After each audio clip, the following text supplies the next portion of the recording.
Hi folks, let's look at a procedure that we can use for solving a missing number in a proportion.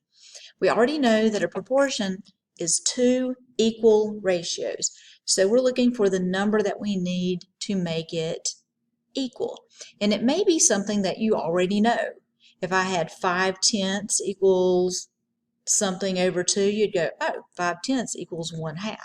So you would just know. But if you don't just look at it and know what it is, then we're going to use this procedure. We're going to find the cross products. And remember, a cross product is when we are cross multiplying.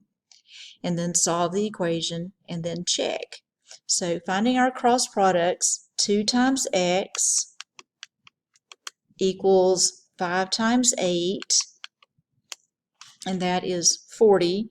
So we can look at that and determine then that x equals 20. And you could check your answer. 2 times 20 and 5 times 8, and then check to see, do they equal each other? Yes. 40 equals 40. Okay, so you know that they check. So that's sort of the basic premise for solving a proportion. Okay, let's do one that's not quite as obvious, that has some decimals in there. So we will start out and cross multiply. It doesn't make any difference if your variable is in the right side or the left side, if it's on the top, if it's on the bottom. It doesn't make any difference. Just cross multiply. 8 times n equals 2.4 times 18. Not going to try to do that one in my head. 2.4 times 18. So I'm going to pull up my calculator.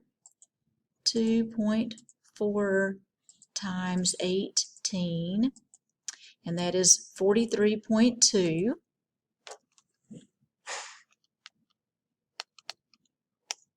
And we will divide both sides by 8.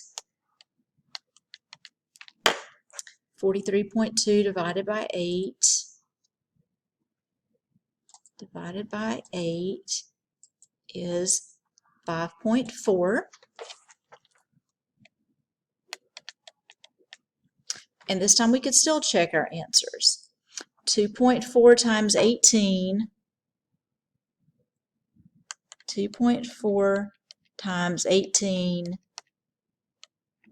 does that equal 8 times 5.4? So we know that that's 43.2. 8 times 5.4,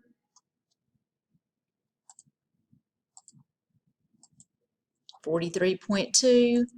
So then you can be certain that it is correct. Okay. All right. So let's change it up just a little bit more.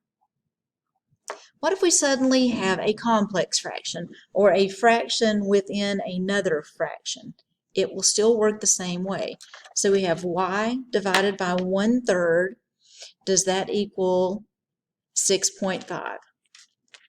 So we will cross multiply again. Y times 5, I'm going to write as 5y, and then 1/3 times 6. 1/3 times 6. And you can do that in your head if you want to and go, 1/3 of 6. Oh, 1/3 of 6 is 2. But if fractions just stress you out, that's fine also. Then you can come over and say 1/3, and on this calculator it's just 1 divided by 3 to make 1/3. Other calculators have a fraction button.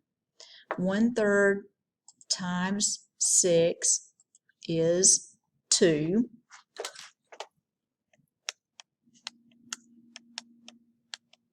So then we will divide 2 by 5, and you will get 0.4.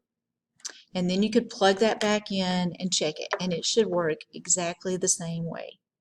Okay, so that's all there is to it for solving proportions.